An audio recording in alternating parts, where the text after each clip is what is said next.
Hola, ¿qué tal? Gracias por acompañarnos a la información en las Border News. Yo soy Jorge Fregoso y a continuación las noticias.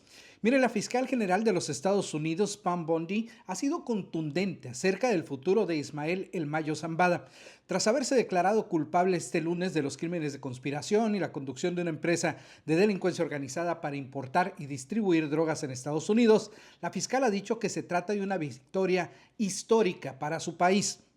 Dijo: vivía como un rey en un palacio y ahora vivirá como un criminal. Tiene 77 años, pero vivirá como si estuviera en el corredor de la muerte, en una prisión por el resto de su vida. Esto lo afirmó durante una conferencia de prensa donde también estaban funcionarios del FBI y la DEA.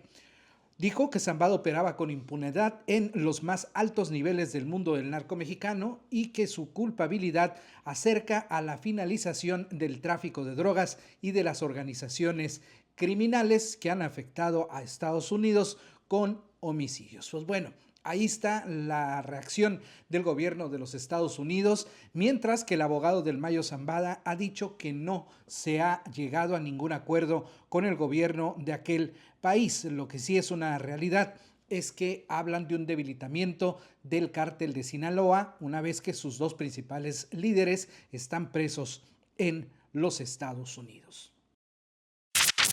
Estas notas que no quisiéramos dar.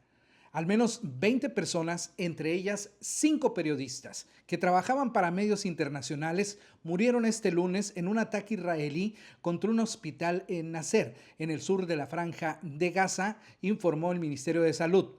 4 de los periodistas trabajaban para las agencias Reuters, AP, Al Jazeera y Middle East Eye, confirmaron los medios. El ejército de Israel reconoció haber desplegado un ataque en la zona del hospital Nasser sin decir cuál era el objetivo. La oficina del primer ministro Benjamín Netanyahu, quien generalmente considera las muertes de civiles en Gaza como una parte lamentable pero inevitable de la guerra, sugirió que las de lunes se debían a un error militar. Esta es una situación bastante grave, sobre todo cuando se está hablando de que las víctimas estaban en un hospital cuando ocurrió este segundo ataque. Fueron 2 ataques los que se registraron.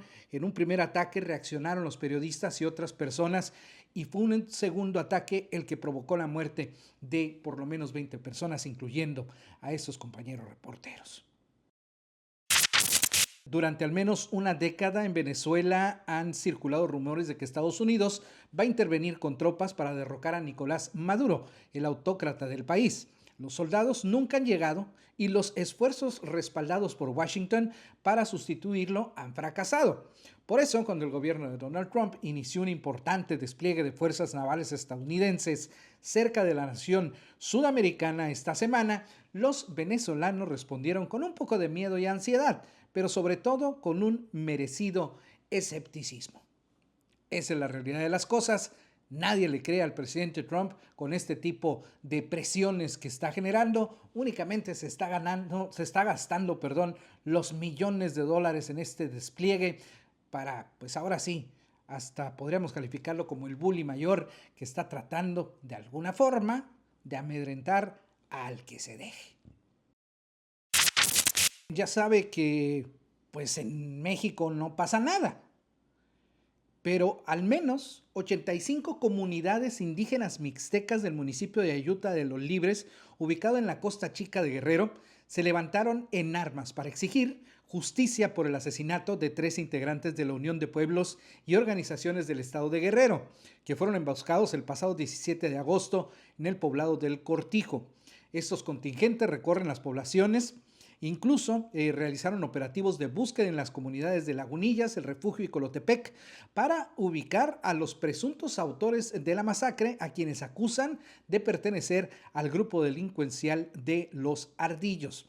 Pues bueno, estas comunidades mixtecas ahora tienen que levantarse en armas para exigir justicia, porque por supuesto en México no pasa nada, en México no investigan, y simplemente tienen que tomar la justicia por su propia mano.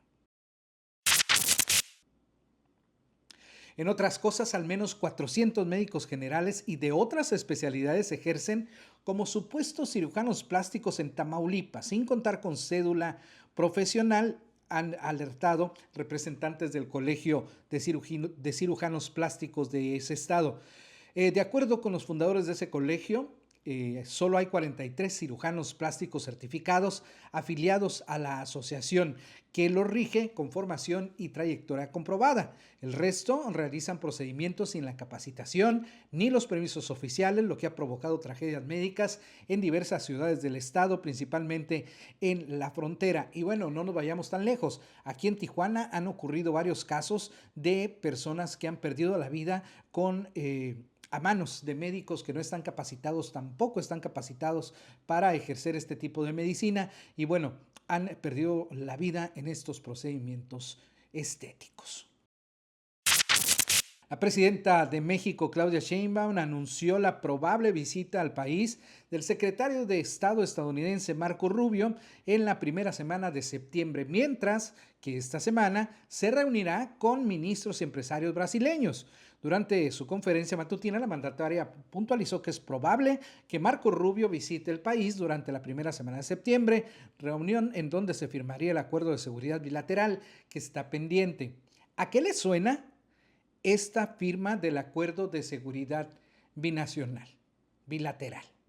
Hace unos días le hablaba de estos ejercicios que pretende hacer la DEA en la frontera con México para dar capacitación y poner en marcha este operativo Gatekeeper o portero. ¿No se le hace como mucha coincidencia?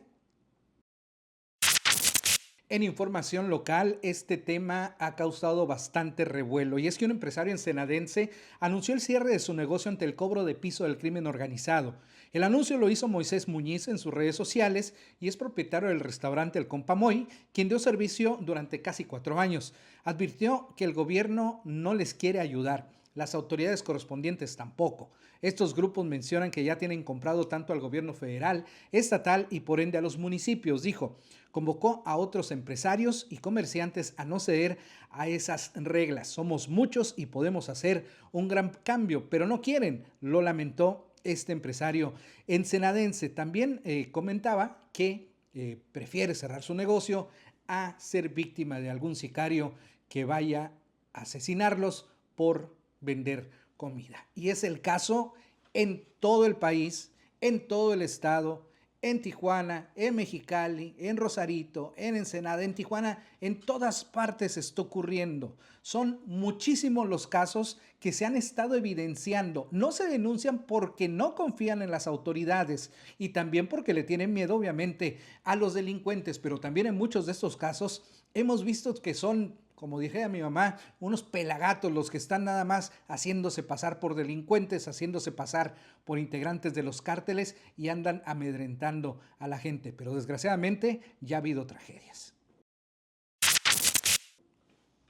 También le comento que casi 1 de cada 10 homicidios dolosos de mujeres en México se registran, exacto, en Baja California, de acuerdo con las cifras oficiales del Secretariado Ejecutivo del Sistema Nacional de Seguridad Pública.